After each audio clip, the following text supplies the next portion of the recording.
Welcome to Nintendo Dad's. Wait a second, I need to scan this amiibo real quick in my Tears of the Kingdom game. Hold on one second. Welcome to Nintendo Dad's episode 427, recorded on May 18th, 2023. On tonight's episode, we talk about Legend of Zelda Tears of the Kingdom, because that's what's on everybody's mind. Everybody's been playing it. Well, almost everybody. There's some people who aren't, amazingly. But we'll be talking about so much more, including the Super Mario Brothers movie, the PAC-MAN 99 controversy, and some new Game Boy Advance games drop. Jesse, you know what to do.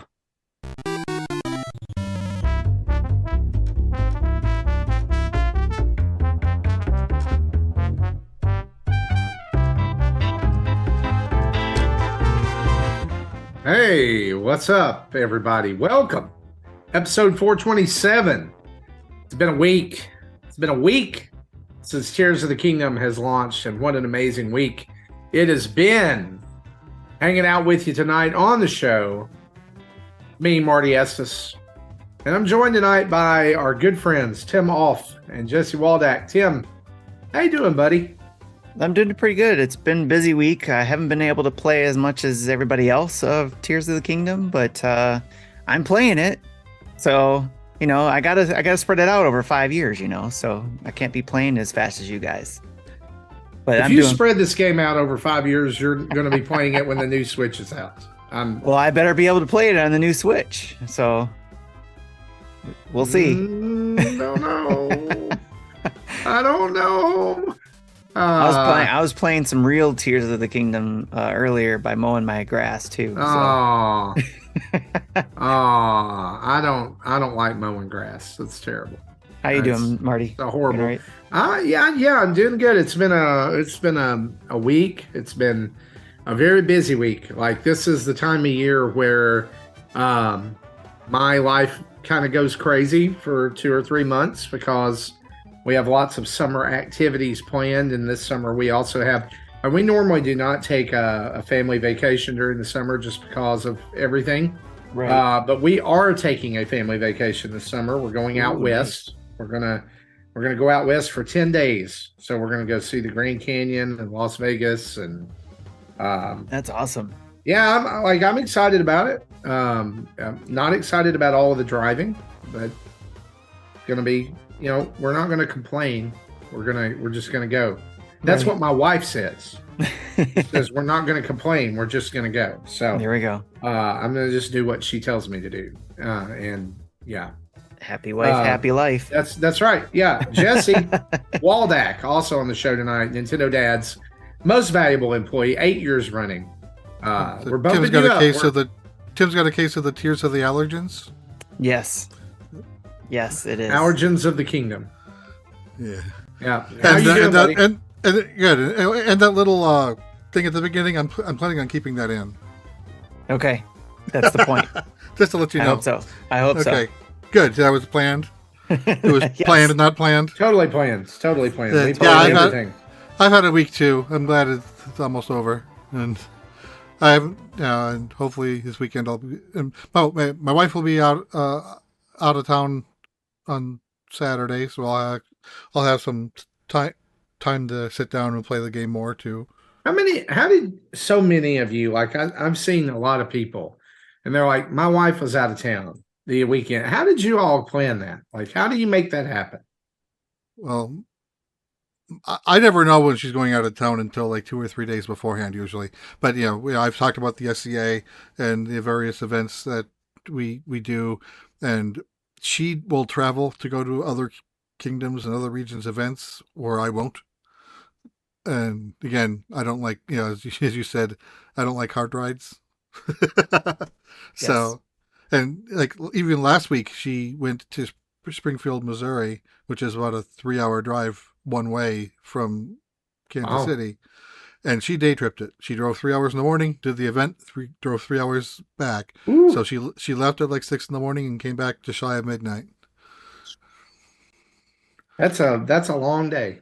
That's a long day, no matter who you are, right? Yeah. If you enjoy driving, I suppose it's all right. She likes driving. I don't. Well, Yeah, there you go. I like driving too. So I do too, but like we're gonna try like our driving, like when we go is gonna be like 2 really long, like 8-hour days, like 8 to 12-hour day. Like we're gonna first day is we gotta leave here and be in Oklahoma City. And then the next day is Oklahoma City to Santa Fe, New Mexico. So that's gonna be fun. We're gonna kind of stay around there in that area in a big Airbnb. I don't know. Nice. The whole family's going. I'm gonna see the Grand Canyon. I'm gonna see Las Vegas. Vegas. Are you gonna do anything family wise in Vegas? So the whole reason we're going to Las Vegas is because my wife and sister-in-law have tickets to see Garth Brooks. And that's a good reason. Okay. And they didn't invite anybody else. It was just them two. They were like, bye, we're gone. And so I'm like, what am I going to do? She's like, I guess you'll figure it out here in Las Vegas. There's lots to do. Find a slot machine or a poker table.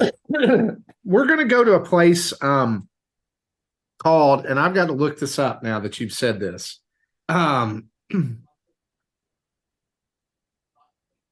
It's called Omega Mart. And it's sounds like awesome already. Yeah, it's an immersive art installation. Okay. Where you go in and it looks like a grocery store, but then you start noticing all the products are weird. Like in the meat department, all the meat slabs are like tattooed. All right. And they sell stuff. All the products are real, like you can buy them. But like there's a big thing of cheese balls called Cheddar Bunker. There's a Raisin Bran cereal called Simply Spiders. And just all this weird stuff. But like there's like when you open some of the cases, there's like doorways to other parts of the like there's all these, I mean, it's like this huge expansive thing. So yeah, I'm really excited about seeing that. Sounds like a setting for a spooky VR game. Yeah, it's almost kind of like well, I was excited until I saw that it's $50 a person to go. Man. Oof. Crap. Really? Yeah. I guess I'm not going now. I'm sorry, I'm cheap. Like about experiences, I'm like, nah. I'll just that's about how much it costs for my wife and I to go to Stampede.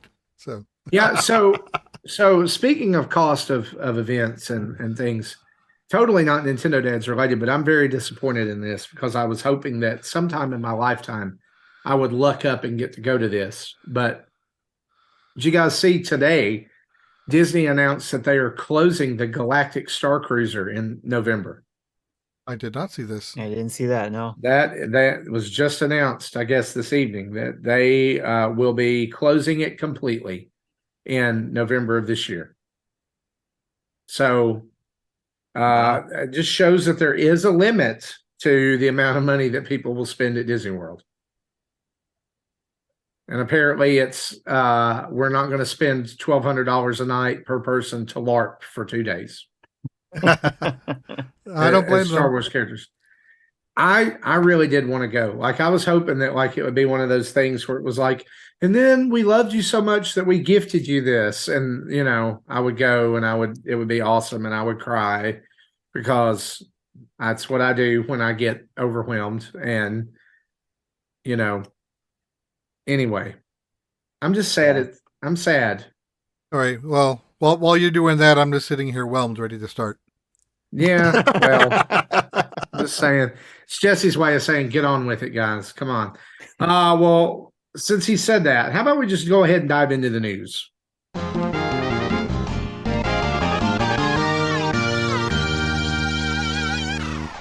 Of course, our show is brought to us each and every week by Manscaped, but it's also brought to us by you guys over at patreon.com/Nintendo Dads, where for as little as $1 a month, you get to join up with the greatest community on the internet and be a part of weekly discussions like, I don't know.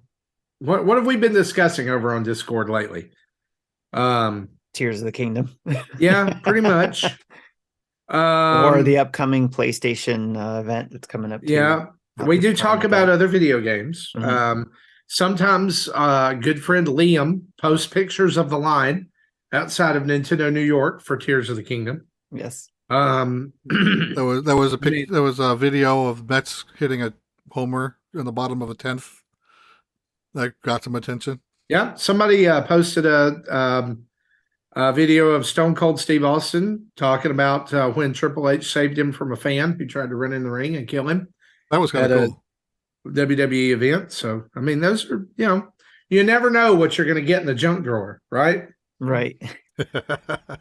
And then there's, if you're a $5 patron, you get access to all kinds of other good channels like, let's just see, adulting, parenting and life, current events, Dadposium, collecting, snack dads, and wallpapers and artwork, which are really cool.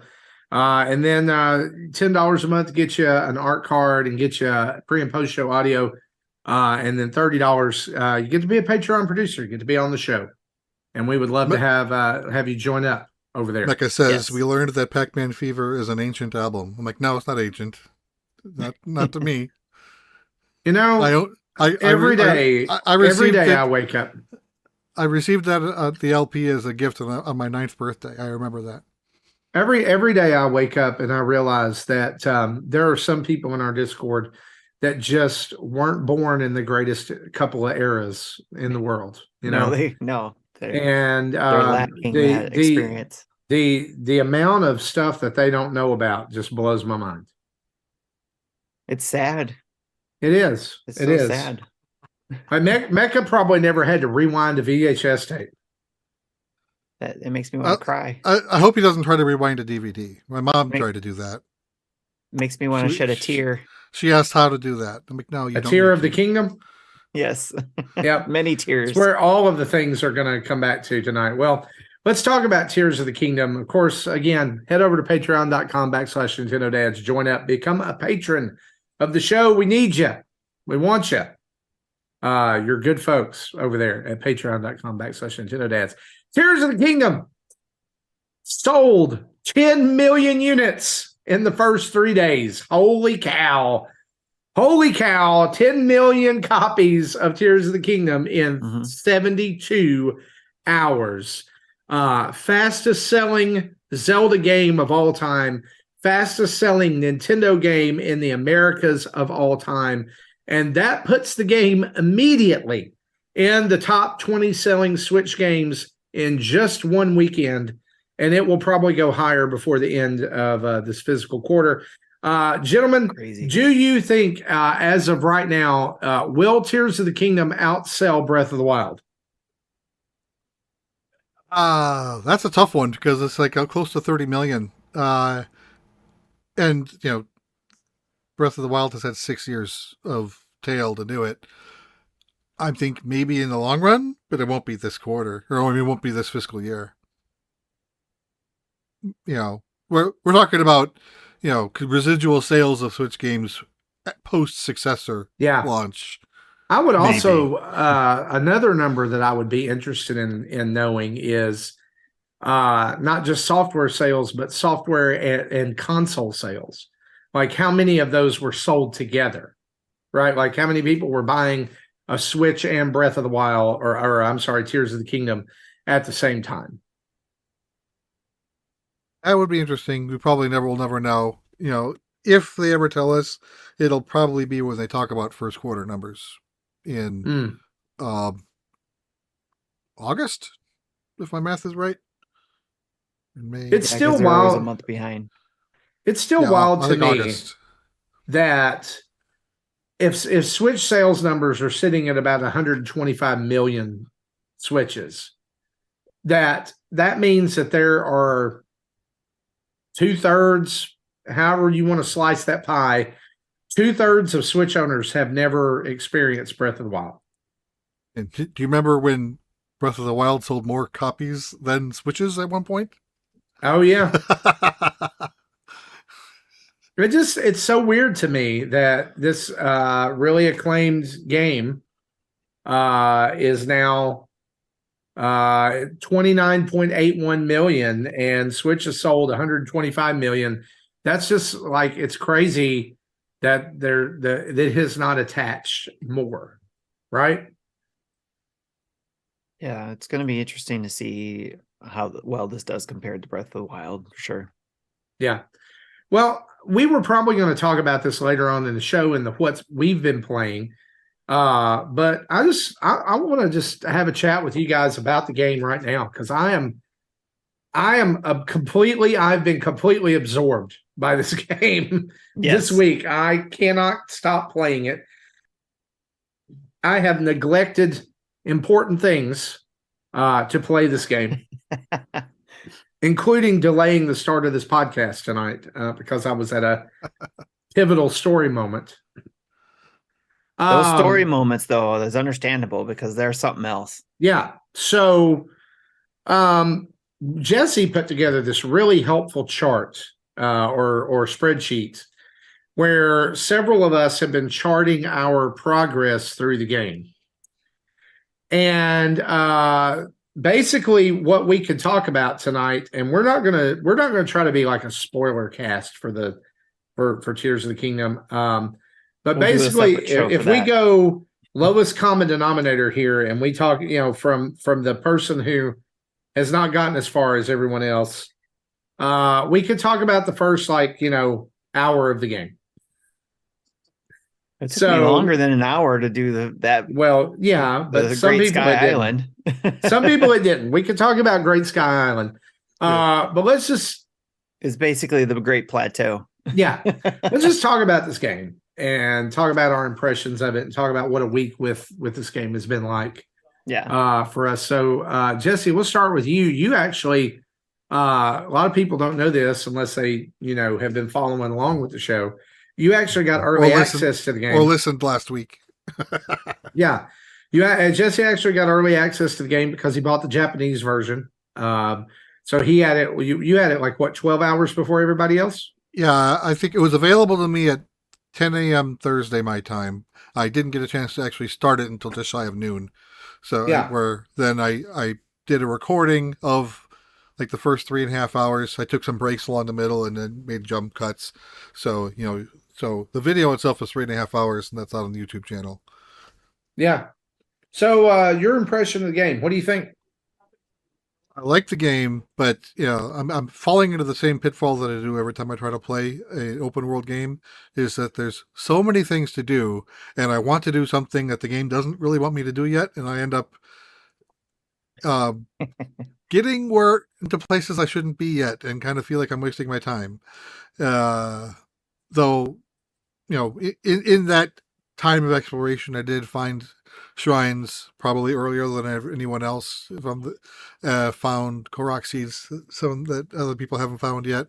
But on the other hand, I only just got to the first temple Tuesday evening, and I haven't had a chance to progress from there yet. So, where many people have already beaten the first temple. In fact, 2 people on the chart has already filled in the map to completion. Those crazy people. Yeah, so crazy. So yeah, it's I spent the entire weekend. It seems like I've done nothing yet. I've done a lot of things. I just didn't progress the story at all, and it's kind of discouraging. I was hoping to get some dopamine hits in there, and that didn't come yet. But I think that will start in when I can complete this temple, and then I can figure out what to do next. Yeah. So I was able to unlock 4 towers, and I think I stumbled across 3 others that I just don't know how to open yet. There's some mini quests I had to do first to get access to the tower to open it. So otherwise, if I could have gotten those, I would have gotten 7 down, and that's like half the map. Mm-hmm. Yeah. Tim, what about you? What are your initial thoughts of Tears of the Kingdom? Couldn't stop thinking about it after starting it up and getting through the initial sequences, getting through just the beginning of the game, which is what I did. Nintendo sent us a code and I graciously was able to take it. So, and did a couple of things. I did a video, even though Jesse did a first playthrough for 3.5 hours. I did a first look at the opening of the game, so there's that. So if you don't want to see like 3 hours of gameplay Jesse does, you can also go see just the opening if you're curious of the game. It's based on what we already seen in the trailer, one of the trailers we got, but there's more details that are filled in, which is really cool. So Yeah. it So was very jaw dropping. Yeah. So basically, if you're listening and you haven't launched the game yet, if you remember the E3 reveal in 2019, that's how the game starts. Just boom, right there in the cave. Yes. So I'd say that's safe to say it's not a spoiler at this point if that's the first thing you see. Right. Maybe towards the end of it, maybe there might be something spoilery or whatever. But I mean, again, it's just things happen inside, but there's more game. There's more game beyond that. That if you just are curious about the game and or even if you're on the fence, and I know it's hard to believe that some people might be on the fence about buying this game, but if you're on the fence, you have a couple options to watch, not just our videos, but plenty of other people who've done it, like Andros, who did a whole weekend full of this game. So yeah, he's crazy. He's a crazy one for sure. But yeah, it's for me, it was just like, yep, this is definitely, worth all the accolades it got, even just from the I'm probably the person who played it the least out of everybody. I just made it to the surface after completing the Sky Island, which if you played Breath of the Wild, like I said, it's kind of like the plateau, but the Great Sky Island is where you learn a lot of stuff there, and then you can jump off and get to the ground level. I got to the fortress, and now I'm just kind of, still trying to find Zelda. So that's where I'm at. I didn't unlock any other shrines on the surface yet. I didn't find anything like temples or anything else. So I'm just there. Just got that far. Yeah. Looks like Blanco's got the most time in it based on the numbers I'm seeing. Yeah, in fact, like you said in our chat this week, Jesse, that there's part of it that we won't know until Monday, right? Or after the weekend, because we won't see our playtime numbers until then. But I can say that I've probably put at least 2 to 5 hours into it every day since it came out. Yeah, I'd say I'm probably 10 to 15 hours in. Blanco estimates that he's already at 50 hours.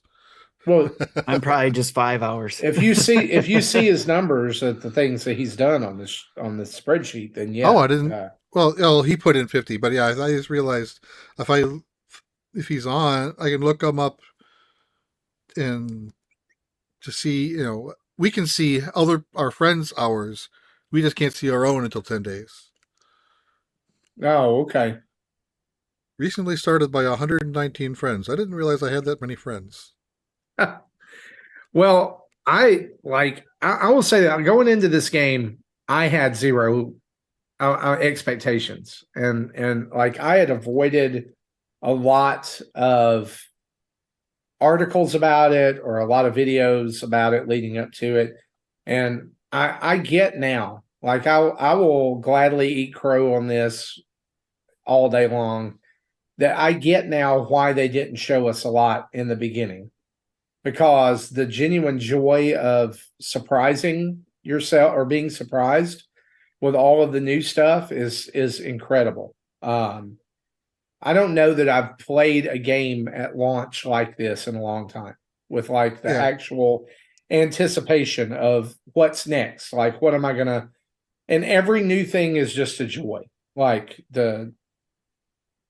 I watched the 10-minute video or however long it was, showing off fusing and everything. And when Aonuma did that, but like all the other stuff has just been, somebody was asking this week, like, how would you compare this to Breath of the Wild? Like, is it just more of the same? Is it, and the best way that I know to describe it is that it feels more gamey than Breath of the Wild did. Like the first 15 hours of this game or so have made Breath of the Wild look like a tech demo, honestly.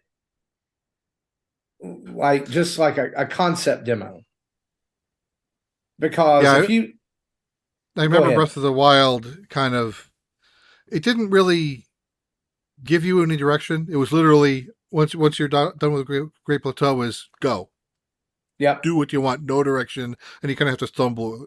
This gives you 5 different ways to direction within the first 5 hours. At least, yeah.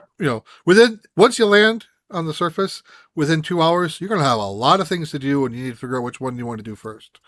Well, right. And I know some people may not agree with me on this, but Breath of the Wild, besides the memories that you're able to collect, which are totally optional if you think about it, you could beat the game without them.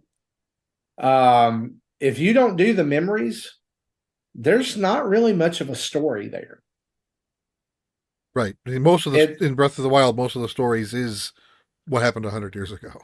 Right. Like, okay, we know this happened. You uncover a few bits about it. In this game, there's like an active evolving story. It feel like there were times playing Breath of the Wild, and again, blasphemy here, I know probably, but it didn't feel like a Zelda game to me. Like it felt great. Like I enjoyed the game. I loved it, but like I was like, this could be anything, but it's Zelda. This feels like a Zelda game. The way that they're including things, the way they're including callbacks to Breath of the Wild, you meet characters that remember you. There's history there. This was what I needed to make me go. An NPC that calls you Linky. Yeah. This is a masterpiece. It really is. If this was the final big like AAA game for Switch, then it would be. And it probably is.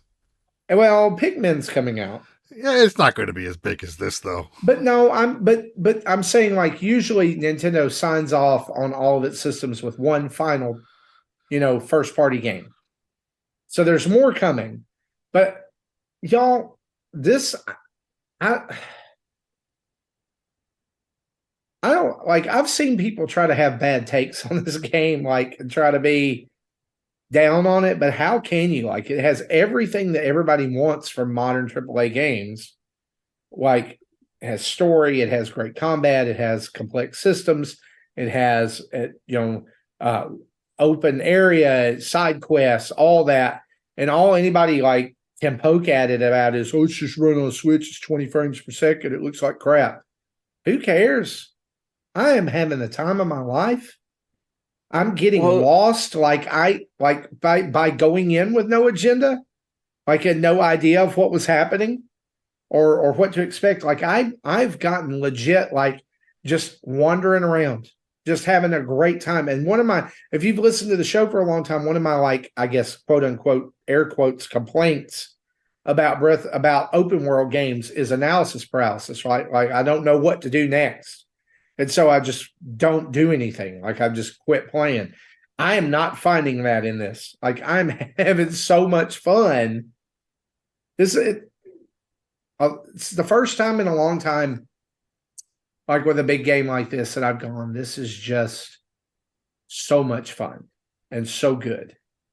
The graphics argument is interesting because the people who are complaining about the graphics are those people who care about graphics. And they're not. And I want to say that most likely they're not. The Nintendo product is not their number one console. It's their secondary console. Their number one console is probably either going to be Xbox, PlayStation, or even PC. So that is why there's complaints probably about graphics, or even those complaints we saw that's been spread all over Twitter and all that about people saying, well, why isn't anybody making a big fuss about Zelda not having, awesome graphics? It's like there's when it's different audiences, and when it's really embarrassing, and it's really embarrassing, and it really feels like a reach when it's like people in the industry. that are doing it, like David Jaffe, right? Like he goes after Nintendo all the time about this. And like, I don't know if you saw one of his newest tweets. He tweeted about, here's what he said. He said, I don't care about realism in games. I'm not saying the game is bad. To me, gameplay is always the main and oftentimes only thing I care about. But this game is pretty bland and old looking, in my opinion. And given how important visuals seem to be to others, it seems worth discussing. And then he tweets, he tweeted a screenshot from the Great Sky Island, So it's fun watching people on Twitter contradict themselves. And not only that, you can find that every day, but he did it in his own tweet. Hey, I don't care about graphics, but let's talk about the graphics. If you don't care, then shut up. Yeah.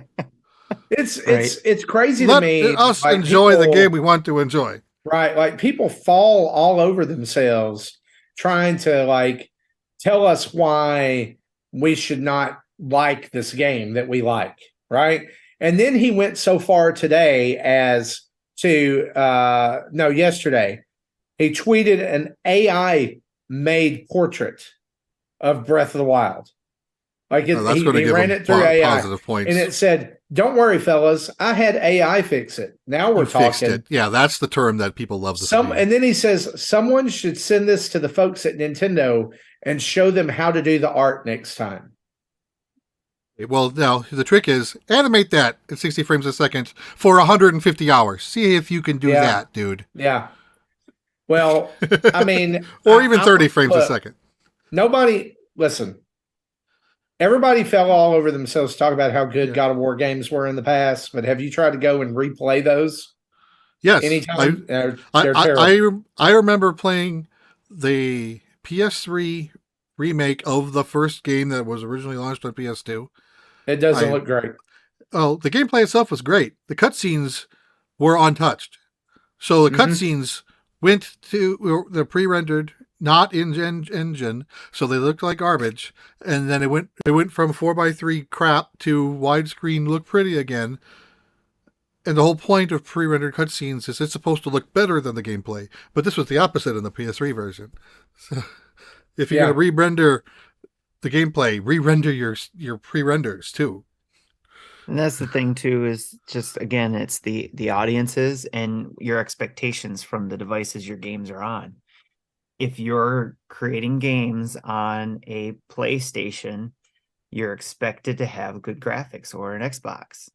When you're playing on the Switch, yes, we want good graphics. We want acceptable graphics, essentially.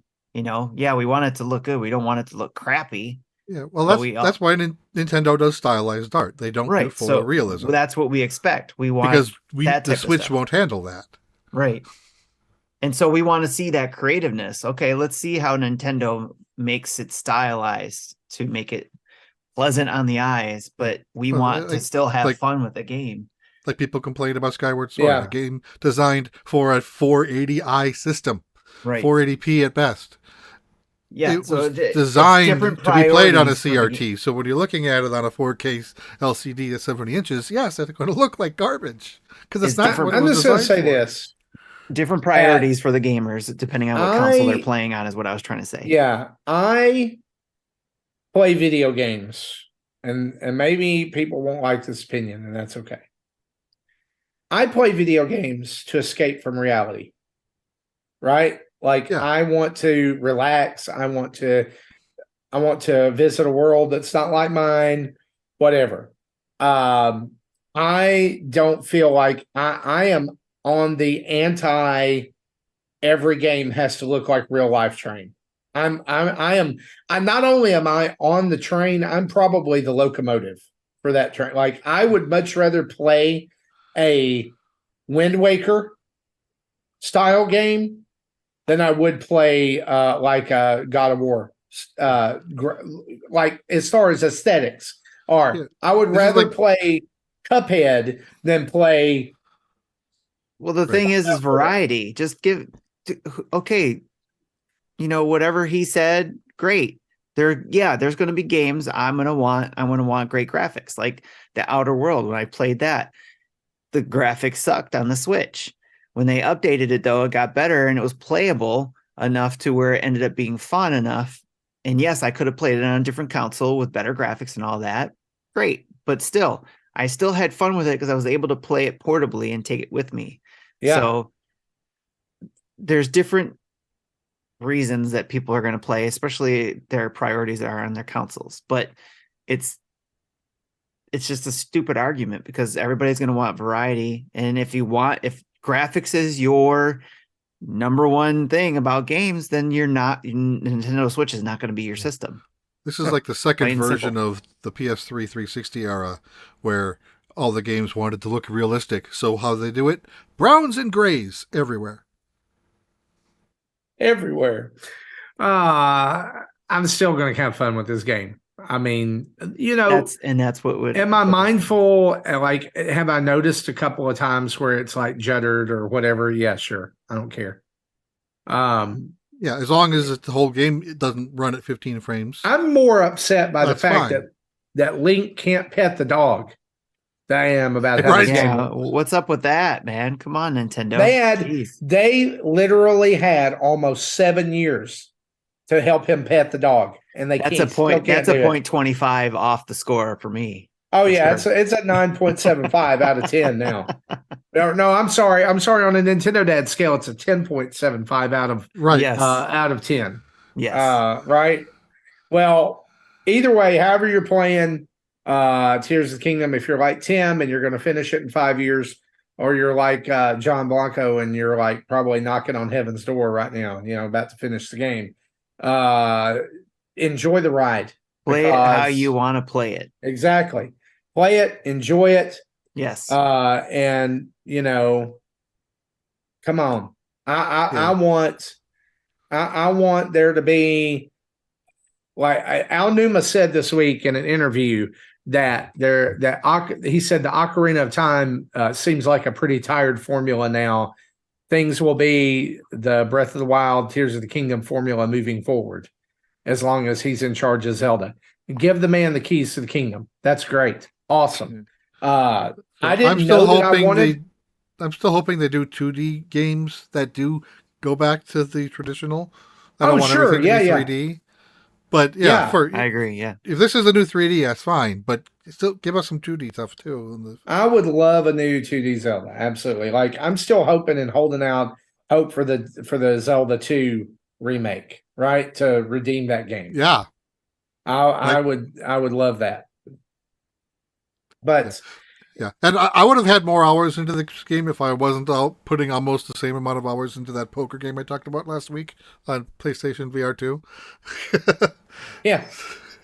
I was just thinking like they, how well they did the Samus Returns, Metroid 2 when they remade that. Yes. Can you imagine them doing something like that for Zelda 2? I would love that to come to the Switch, Steve, by the way. That's a whole nother conversation for a whole nother day. Launch title for Switch 2. Here we go. Yeah, there you go. Launch title. Yeah. Let's talk about some stuff other than Tears of the Kingdom. The Super Mario Brothers movie is now available if you would like to purchase or rent it digitally. If you're waiting for the DVD, it's probably going to be sometime in June. But the movie is now available on most digital platforms, pretty much all of them, for purchase or for rent. iTunes and Amazon Prime Video lists the movie at $30 to purchase and $25 to rent. Lending me to ask the question: Why would you rent this? Why would you rent the movie for $25 when you could just pay $5 more and own it? I don't know. Right. Yeah, and I do have a pre-order the physical copy pre-ordered from Amazon. So as soon as I get a launch date, we'll mention it on whatever next show is. Yeah. Worldwide box office numbers for this movie are now about $1.22 billion, which is about $240 million away from Frozen 2. At this point, I think it's safe to say we probably won't make it with this release. Yeah, they would have had to not make it available for home purchase until another month, and then they would have had a chance. You know what they could have done is they could have done the Disney formula. And they could have re-released it back into theaters with deleted scenes and a Peaches sing-along, right? in the middle of the thing, in the middle of the movie. But bouncy words. Little bouncing Bowser head. Well, Bouncing Bowser Head over it. What they could have done with that is done a sing along at the beginning, like you know how they used to do short, like cartoon shorts at the beginning before a movie. They could have done like that at the beginning. They could have done limited edition, like shorts. Which one will you see? Go see all three. Wow. Yeah. And they would have had people back in the theaters for that. I would have gone. I would actually like to go each week. I would like to go see it in the theater one more time before it's out, but I don't know when I'm going to get a chance to. Because our local theater it's ending today. This is the last time it's going to play, and they're going to do Guardians of the Galaxy for a weekend and then move on to something else. So another good movie. Yeah. So anyway, Mario, it's out there if you want to watch it at home now. Personally, just if you want to watch it at home, just wait for the DVD. Because guess what? You're probably going to pay about, it'll be on sale at some places. You're going to pay about $24.95 plus tax for the DVD. You're going to get a digital copy and a physical copy with that, right? Oh, I wonder what I'm looking to see what I ordered it for. Because with Amazon pre-order, if the price goes down before release, I get charged the lowest price. Yeah. So I'm looking to see what it is. Okay, $30, and that's the ultra. It's an ultra HD, so 4K movie plus a Blu-ray for 1080p plus a digital download, all for $30. There you go. That's the way. That's the better option. This if is you want, you can do Blu-ray only for $25 or DVD only for $20. The $25 rental option is really just for rich parents to get an hour and a half of quiet time on this weekend. Right. Get in there and watch that Mario movie. And Amazon has the placeholder date of December 31st. Oh, it better not be that long. I saw somewhere like June 9th or June 16th or something like that. Maybe June 6th. I can't remember. But it's somewhere around the first week of June. Yeah, most movies get 2 weeks of digital exclusivity before it's on sale physically. So that sounds about right. Yeah. All right. A couple other news items here. PAC-MAN 99 will be shut down later this year. PAC-MAN 99, again, for those of you who forgot it, which would probably be most of our listeners, is the Battle Royale Pac-Man game that Nintendo introduced to Nintendo Switch Online about 2 years ago. And this is going to be Mecca said in the Discord, "Sorry, Laugher." And I'm like, "Why sorry?" He goes, "Didn't you like it?" I'm like, "I haven't played the game since I did the stream on launch day." Yeah. Paid custom themes will be discontinued on August 8th. Deluxe Pack and Mode Unlock will be discontinued on September 8th, and all online services and the game will be delisted on October 8th, and basically means it will become useless to you unless you purchased the offline game modes, and you can still play those after October 8th. This one just did not get the same traction that Tetris 99 did, but I would not be surprised if Tetris didn't go the same way pretty soon after. Yeah, I haven't cared about Tetris in a long time. The last 3 Maximus Cups I've skipped. Yeah, I'm tapped out on that game. So I agree. We probably will get word of the successor before Tetris 99's announced shutdown. That's my prediction. I think they're just cleaning up their online services to get ready to move over. Yeah, they're definitely. This is a cost-cutting measure. They don't shutting down servers. They don't need it anymore because it is expensive to run these servers. Even if you have 10,000 people playing it, that's still not the $100,000 people that. I'm just guessing numbers at the start, but but still, it's a high price to upkeep those servers. Yep. New Game Boy Advance games will be released to Nintendo Switch Online expansion pack next week, May 26th. You get 3 brand new well, not brand new, but new to us. New to Switch Mario games. Super Mario Advance, which is actually Super Mario Brothers 2 with enhancements. Super Mario World, Super Mario Advance 2, which is Super Mario World with enhancements. And Super Mario Advance 3, which is Yoshi's Island with enhancements. And all of these will be playable from May 26th. These are actually, I totally recommend checking these out. They're weird. They're like, they gave Mario voices. There was times where there were e-reader levels and all kinds of crazy stuff going on. Differences between the main game and these versions. So definitely would love for you to check those out. Yeah. And normally, especially if you're a fan of those titles. Normally when these games come out, they come out like noon Japan time. So it's like 9:00 at night, Thursday night. So around the time we record next week, these will be playable. Yep. That's right. So, also, unfortunately, WrestleQuest. Speaking of unfortunately, a couple of delays that we want to mention. WrestleQuest delayed until the summer because they basically got a partner, and meaning that there's going to be a publisher now, and that made them have to delay it, which is weird. Hogwarts Legacy has been delayed until November 15th. I'm going to go ahead and put my bets on this right now. That game is never coming out on Nintendo Switch. Yeah, I don't think it's happening. I still have that rented from Gameplay on PlayStation 5 and haven't launched it yet. I do not think it's coming. And you're just keeping somebody from playing it, Jesse, at this point. You know, somebody wants to play it on PS5 and Gamefly's one copy is at your house. Maybe. I'm sure they have more than one copy.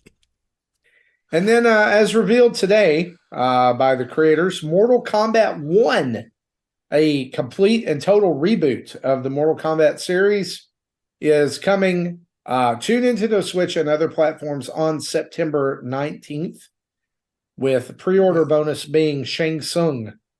That video was brutal. And like, even I went, ooh, no. Yeah. I'm not going to watch this game. And I'm normally okay with that type of thing, but like, this is over the top. Oh, it's over the top for them. And they've always been over the top. Yeah, there was a couple of moments I went, oh my gosh. Yeah. Right. That was, but it's really good to see that they're making an effort to clean up this game's storyline, because y'all, it was an absolute mess. They had backed themselves into an absolute corner. There was nothing they could do. Yeah, when you have timeline paradoxes going on, where like an old Johnny Cage can kill the younger Johnny Cage, then how the hell are you going to get old?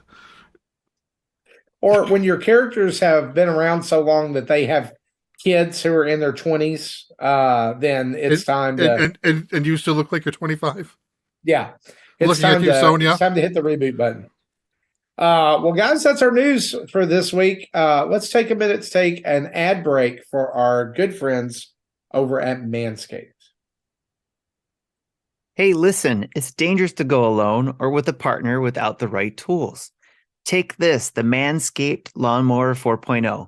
Taking control of your bush responsibly is important. These products are so good, you're going to be showing off your master sword and rupees with pride. Also, take the beard hedger to keep your face looking good in Hyrule. It's a fact that you will have the best kept sack in all of Hyrule. Save big and be the most hygienic version of yourself by using our discount code NINDADS for 20% off and free shipping at manscaped.com. Again, that's 20% off with free shipping at manscaped.com, and use our code NINDADS. It's time you level up and impress your Zelda with the ultimate bushwhacking tools from Manscaped. Hey, listen!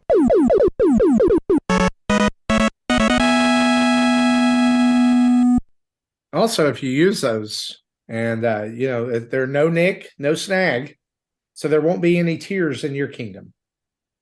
Yes, there you go.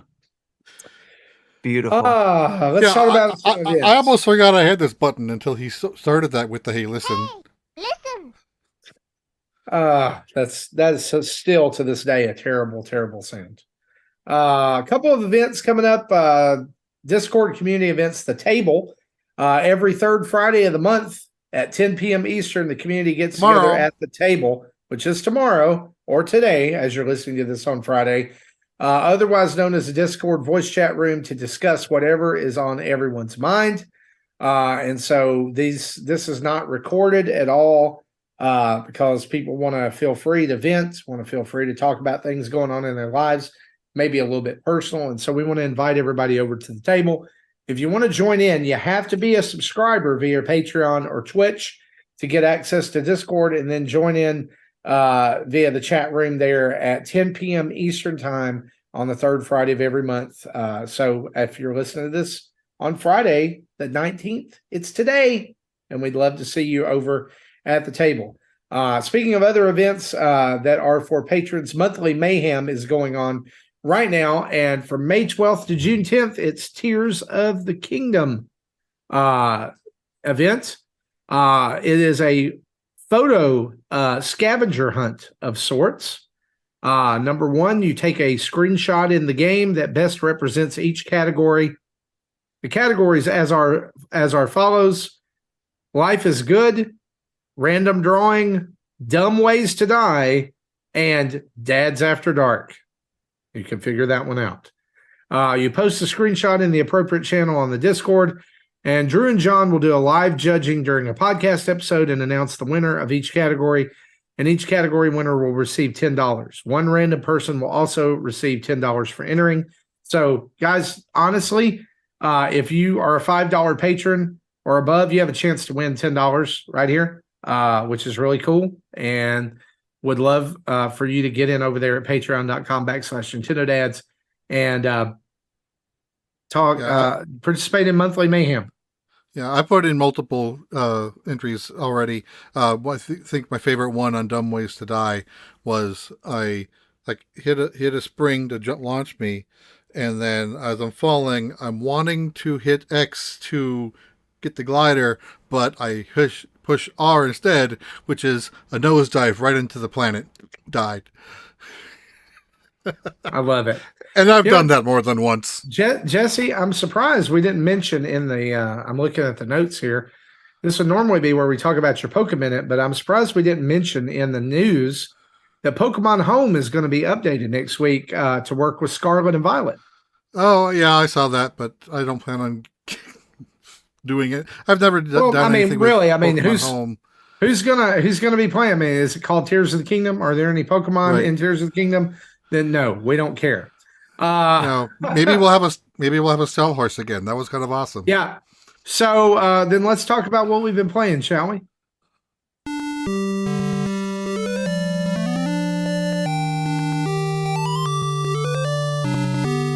All right. Besides Jesse, has anyone been playing anything other than Tears of the Kingdom? Nope. Nope. All right, Jesse, you get to talk about PokerStars VR. All right. Yeah, so we talked about Tears of the Kingdom. Yeah, so I mentioned it earlier that I'm playing PokerStars and playing Zelda, which is I can't do both at the same time.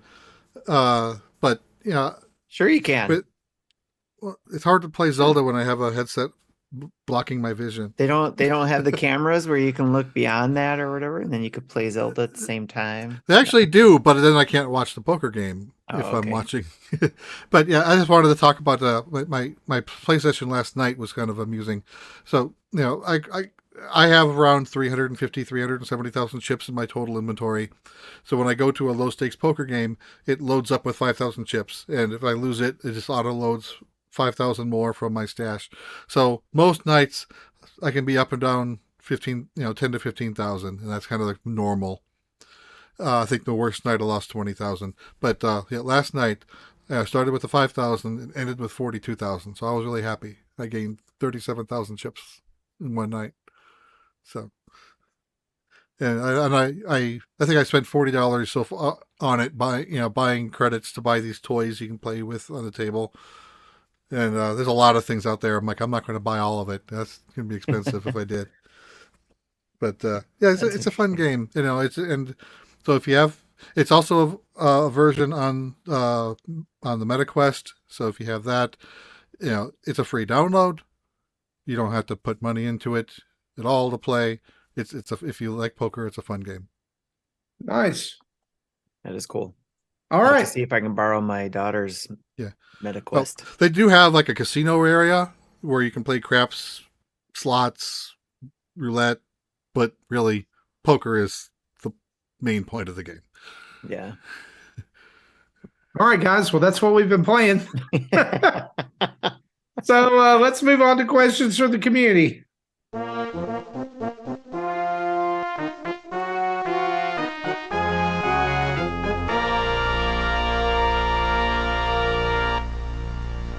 This may be. We're already this far, and this is less than an hour. I was going to say, can we? And it often takes us an hour just to get through the news. I was going to say, can we make it under an hour this week? Let's. Who knows? We'll see. No, we'll be under 90. Well, we will. Tim, you want to hit us with some questions here? Sure. So the first question comes from Zombie Kill, and their question is just asking if you each were a hero in a game, what kind of game would it be, and what would be the villain? That's a good question. My mind immediately goes to Mega Man because I am a Mega Man. And that would be the time of the game. So the ultimate enemy would be Dr. Procrastination, who constructs all kinds of different distraction robots. I have to defeat and absorb their power. There you go. To get my work done. No, that'll give you the power to finish Tears of the Kingdom. Yeah, that's what it is. It is. Who's the villain? I told you. What? Oh, I'm sorry. Dr. Procrastination. Okay, gotcha. All right, sorry. That's, he's wily. Very wily foe. What about you guys? It's a great question.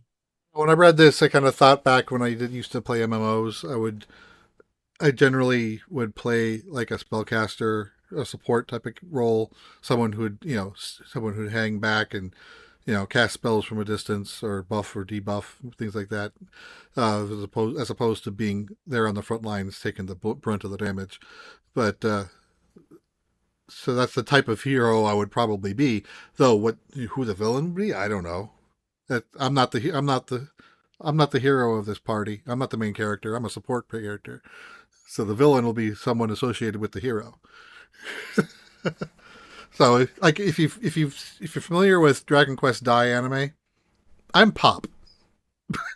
I am not the main character of this show. And he lost us. Yeah, I figured I'd lose most of you. Look it up. Google it. Mine would be the vehicle combat game. And I would be what was the PlayStation one that I'm thinking Twisted Metal. Yeah, that's it. That's because that's one of my all-time favorites. Twisted Metal Black was my one of my all-time favorite. And I recently heard they're making a TV show based on that. Yeah. I'm excited to see. I'm hoping that'll be a good show. So it'll be fun to see. But yeah, it would be like a Twisted Metal Black type thing, and I think the villain would be something similar to that game where it's somebody who's trying to get you, to join the Twisted Metal tournaments and, trying to take advantage of you or trying to give you your wishes or whatever the case may be, so that you could, if you win, you get the ultimate wish, whatever you wish for or whatever. So, but yeah, I think that would be kind of cool. But usually when I have dreams though, it's more like I'm a Jason Bourne type character. If I'm dreaming about that type of scenario. So you're dreaming to be the person that I don't want to be? Right. I like it. Good question. Yes. All right. So next up is Mecha.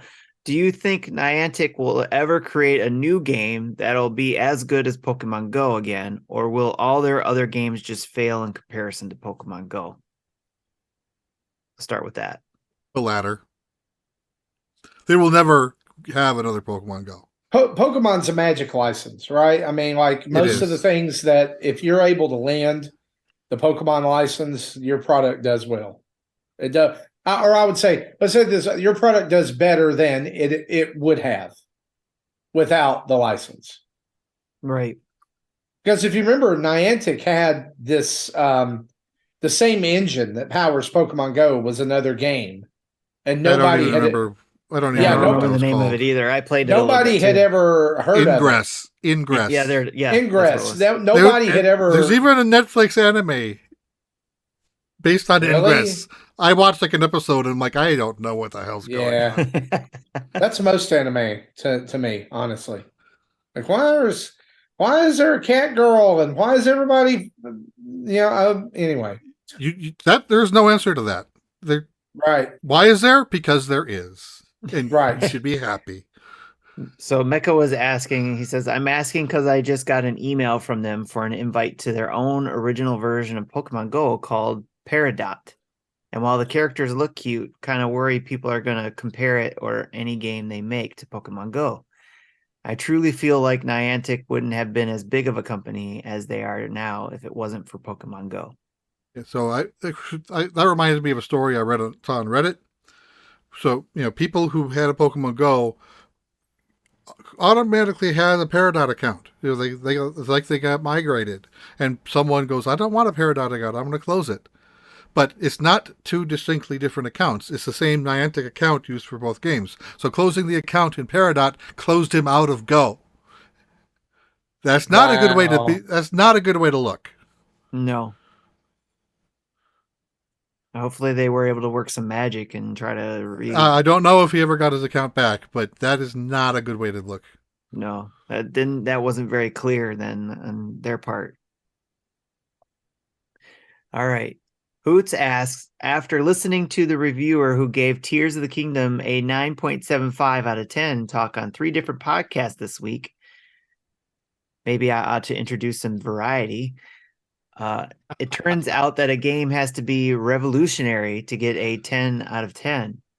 Regardless of how you classify Tears of the Kingdom in this regard, does a game have to be revolutionary to get a 10 out of 10 on the dad's scales? No.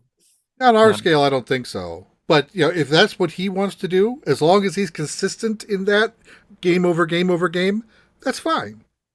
But, if he gives this a 9.75 and gives a different game a 10 that may not be as revolutionary, he's going to get slack for that. Yes. So as long as he's consistent with his own thoughts, everybody's going to be watching that like a hawk. Yeah, you do what you want to do, and that's probably a dangerous position to be in. Mm-hmm. But no, I don't think, well, we don't normally score games. Even that 11 out of 10 was a joke. So, right. But revolutionary is definitely stuff where we'll just call it right out. It's revolutionary. I think that, like, I would say Breath of the Wild and Odyssey qualifies as revolutionary. Yeah, but then there's also, I think Nintendo Land was revolutionary. Right. I think Wii Sports was revolutionary. Yeah. There's because the very definition of the word revolutionary means that it has done something new. It started something new. Yeah, it doesn't necessarily mean you are a new trend to follow. It's just that you did something different and he did it well. I'm a kind of the opinion that we're past review scores. We're past not. Numbers. Society is not, because we still have Metacritic and OpenCritic. But we do. But you see how easily those are manipulated.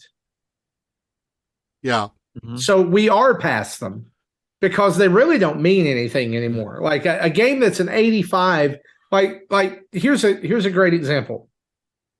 Like you remember Transformers Devastation? Yes. Unfortunately.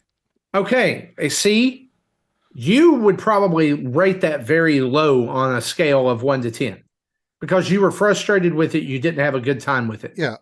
On the other hand, because Platinum, and I've never liked Platinum games. Right. And I'm not a huge Platinum fan either, but that game blew my mind. And it was a solid 8 or 9 out of 10 for me because I had so much fun playing it. I wish that they would release it as a remake or something like that. There would be another edition of that game. It set it up for a sequel. I wish there was a sequel, but that we're never going to get it. I guess it didn't sell well, But to me, that was an 8 or 9 out of 10 game because I had fun with it. Well, because we were the target audience. We were. Right. The 20s and 30 somethings that never were into G1 wasn't the target. If, like, think about this, if Arkham Asylum or Arkham Knight or Arkham City hadn't been attached to the Batman license and you were just some random guy running around doing those missions with brand new foes and dialogue that had nothing to do with Batman, would it have been a 9 out of 10 game? Is that Infamous? It would have been Infamous. Yeah. So you get what I'm saying? Like, Yeah. and But Infamous was a good game, though. So I enjoyed Infamous. I didn't like it. I loved it. See, it wasn't for me. Another So, different. so I would give that a 10 out of 10. I was at least aware of Infamous, and I thought to myself, that looks like a game I don't care about. Yeah. So I never played it. But yeah, I played all the Batman games except for Origins. Again, we come back to it's not for me, it's not for you, it's whatever. And I don't know, like I'm kind of starting to jump on the bandwagon of we don't really need review scores. Like if you want to review a game, talk about what you liked about it, talk about what you didn't like about it, and then relate it to the audience that you know are going to be watching it. Yeah. You know, like how Game Explain has been doing it for the last 10 years. Yeah. You know, they give it a rating, not a number, just I liked it, I loved it, mind blown. Meh. Think that's their scale. I would rather hear that. And because there are people that over time that has meaning to people. Yeah, well, and over time there are people that you come to trust, right? Mm-hmm. As reviewers. And so if they say, like, you see their tastes line up with yours, and if they say this is a mind-blowing game, you know you're in for a treat, right? But there's a lot of games that people say are mind-blowing that just do not blow my mind. Like, yeah, I would not be mind blown by Elden Ring. I would be upset that I spent $60 on that. Yeah, the majority of the AAA games that we're supposed to like, I don't like. Right. You know, I like Spider-Man for a bit. I never did finish it because I got to a stuck point. And I tried Miles Morales, and I couldn't even get past the first mission.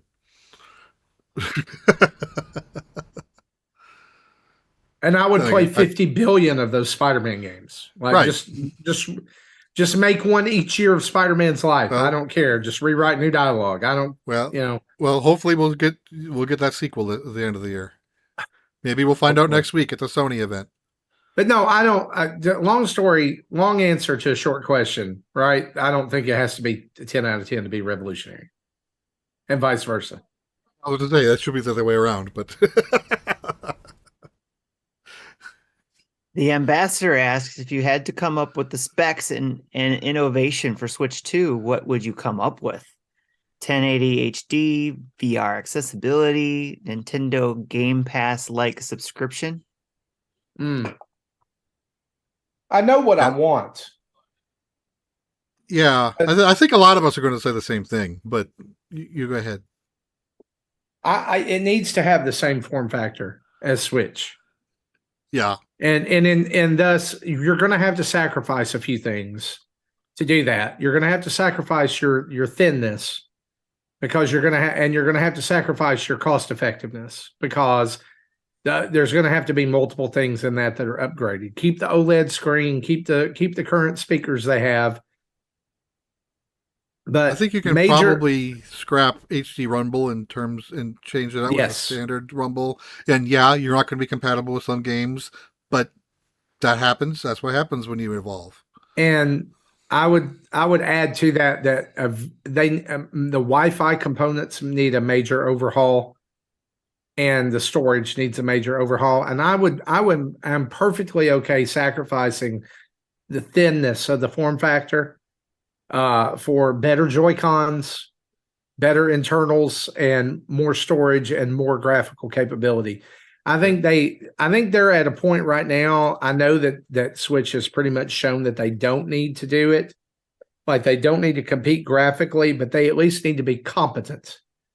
And I selfishly want Nintendo to just make a beast of a system, like a powerhouse that can do whatever, and that people have no problem porting games to. But I don't know that that's going to happen. Yeah, kind of like what you said. I'd like it to be a little bit thicker, and you can use that room for more airflow maybe a bigger fan so you can support a bigger GPU. Maybe actually put in a little curvature to it to give it a built-in grip, so you don't need third-party grips. Okay, in terms of like visual display, I would like 1080p handheld and docked, have something that's GPU boosted to get something that doesn't have to render 4K but just output 4K, and let let your TV maybe render 1440 and let it upscale to 4K, something that gives it a little bit of enhancement.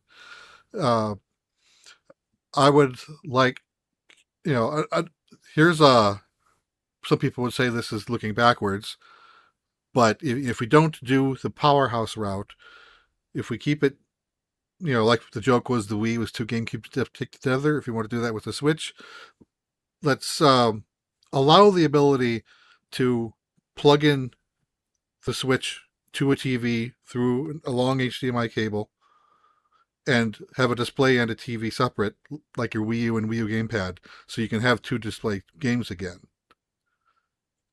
I'm one of 5 people who enjoyed that, I think, but I enjoyed that. The second screen experience. It doesn't have to be a feature games use. If the games want to completely ignore it. That's fine. And then if it detects it's properly docked, then don't show the screen. But if it's plugged in through the special cable, then it should know, okay, I've got power, I'm connected to a TV, and I'm not docked, so I'll do this.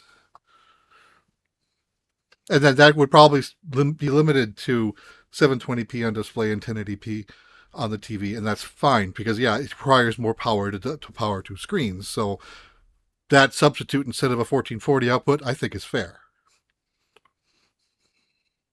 That goes along with what my idea was, is to accept not with the TV. It was let's have the Super Switch DS, where we'll have a dual screen Switch, a clamshell Switch. Yeah. And then but then that can't be docked as easily, is the thing. Sure it can.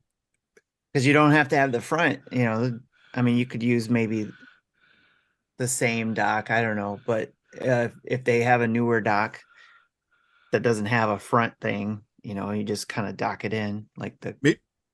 Maybe the dock has an iPad-shaped screen on it to be the second screen against the TV. This dock has a screen on it. Yes, the dock is $700 for your $400 Switch. But I like some of the other things you guys mentioned about, especially with the dock having a GPU in it, kind of like what we're seeing with the new Asus Rogue device that's coming out, that's Windows 11 based, that you can actually buy a separate GPU attachment as a dock and expand its, what it does and graphically. So I'm the person who likes choice. Give me, if for the Switch 2, give me choices.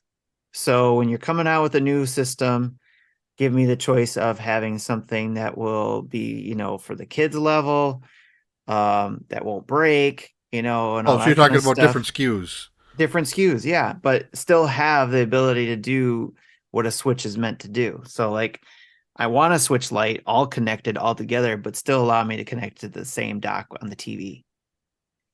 Yeah. I think that's the game changer there. But I like the small form factor of the Switch Lite. So, so make, do that small one, but allow you to dock it. I think that's great.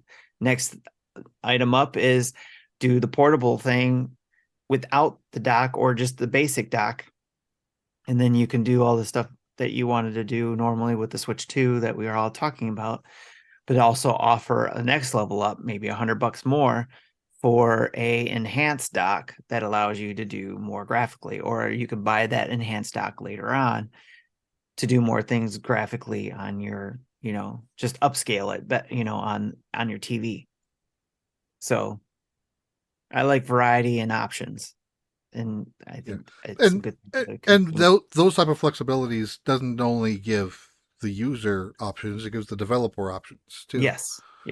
So the developer may do something to dictate the user how to do something, but someone's got to have the choice. Yes. Just like, think of the N64 controller. There's many ways to hold it, but the game determined how you used it for that game. Right. This is kind of the similar thing. Yes. So great questions, and that's all we had. Oh, let me ask you this, just the extension of that. He did mention, like a Nintendo Game Pass-esque subscription. Would you guys want NSO to kind of upgrade when Switch 2 comes out to be Game Pass-esque I'm going to say no. for more money or something like that too? I'm going to say no. Okay. And that's because I think we're beginning to see some of the effects of Game Pass, like with Hi-Fi Rush, and recently the developers of Somerville have come out and said that the Game Pass hurt sales, because it was available day one. And I think eventually that it has, and I know people are he may disagree with me on this, but I think in some ways Game Pass leads to devaluation of games, because the model of, well, I'll just wait till it's on Game Pass. Well, no, support the devs, buy the game, So I would not want Nintendo first party games doing that, and then it leading to them having to, be cheaper or whatever and not have as much content in them. I just say keep Nintendo Switch Online. Just putting the business Justin hat on. If Nintendo would have to pay a third party person, to developer, publisher, to put their games on the service. That's what Xbox does. But if when Xbox does their own games, they don't have to pay anyone to that. But the developers, but they're also getting no revenue because they've already got the money from the pre-existing subscriptions. So Zelda wouldn't have sold 10 million units. It would have maybe sold one. And right. That's true because of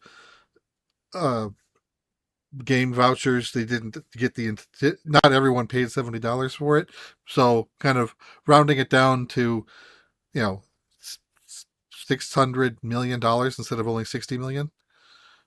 Yeah, that's a chunk of change, and no number of subscriptions would make that beneficial to them. I think if they were smart about the subscriptions, it could work. Like if it was the services type games, it could work where you're paying, if you're paying monthly or extra monthly for subscription, so that you would get extras in Splatoon every month, then great. Here's a free weapon. Here's a free shirt. Yes. Extras like that in their service type games, or keep games ongoing for you got the Splatoon game, or there are other online games like the Mario Kart games with the tracks. If you're paying monthly to keep getting new courses or whatever, new characters, just if it was something like that, along with any other type of services that other games that they can bring in that gave you some Nintendo exclusive type things, like even if it was if they partnered up with Fortnite and it was part of the Game Pass subscription, and you got some extras, Nintendo exclusive extras for Fortnite through that pass, then I could see that being effective. Yeah, and even if they say, okay, you'll get the games after 2 years of release, because they're probably not going to make a lot of money anyway after it, unless you're an Animal Crossing, a Brawl, or one of those top 5 games. It doesn't affect me because either I already bought it or I didn't want to play it in the first place. Yeah, makes sense. Yeah, if I wanted to play it, I would have bought it. Yeah, most Nintendo first party games I'm going to buy day one. Right? Yeah, it's definitely. I don't think it would work like we said. It's like people collect Nintendo things, so they're gonna want to buy the games. Although there's maybe the generations that don't care about that, there could be those people who would love a Game Pass game just to be able to play the Nintendo games they want to play. Mm-hmm. And then they're done with them. Yeah. They don't care about the collecting part of it. It would benefit like the casual family more than people like us. But again, Yes. Nintendo will get very little benefit out of it. Yep. All right. Great questions. That's it for the questions. Yeah, absolutely. Yep. And you know what? That's pretty much our show. I want to thank you for hanging out with us for episode 427 of Nintendo Dads. I know it's been a little bit shorter than normal, but hey, we're playing Tears of the Kingdom, so give us a break. Gotta get back to it. Right? Gotta get back to Saving Hyrule. We want to say a huge thanks as we close out the show to our Patreon producers. That's Dave Ernsberger, RJ Kern, Jacqueline Amira, Solo Something, as well as our other 90-plus patrons and Twitch subscribers who make this thing happen. You guys are the ultra hand to our components. You make the things happen. You make things stick to things? Yeah, they fuse us together. It's kind of weird. Now that's a weird. Yeah, that doesn't sound well. I went there. Yeah. So thanks to our 21 Twitch subscribers, over 1,400 Twitch followers, and we're closing in on 6,800 YouTube subscribers. So thanks to everybody who follows us on social media and retweets. The road to 10,000. Yep. We love you guys. Thank you, everybody. We wouldn't be here if it weren't for you. Long and head over. winding road. Yep. You can head over to patreon.com/Nintendo Dads to join up and become a patron of the show, or you can head over to nintendodads.org and find all things Nintendo Dads. That's our Spotify podcast feeds for Game Pass news, Dads After Dark, the Retro Logic family of podcasts, our latest YouTube videos, all of our social media, Patreon, and Extra Life pages, and Nintendo Dads merch. And don't forget to check out our sponsors like Manscaped, where you can get 20% off your grooming needs and free shipping with the code NINDADS. That's NINDADS. Go pick yourself up something special and tell them Marty said treat yourself. Treat yourself with NINDADS, NINDADS, over at manscaped.com.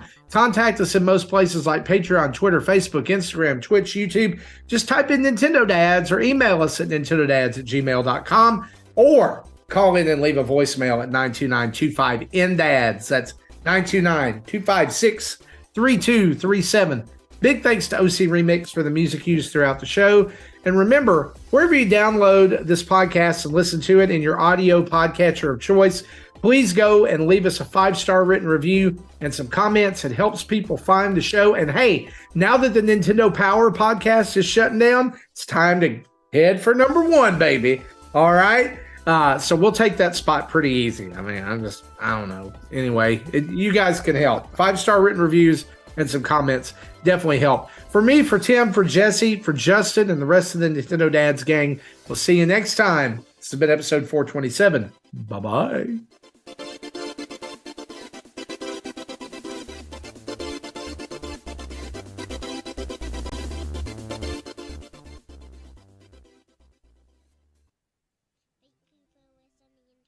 Nintendo Dads. Thank you for listening to Nintendo Dads. That leads to your door.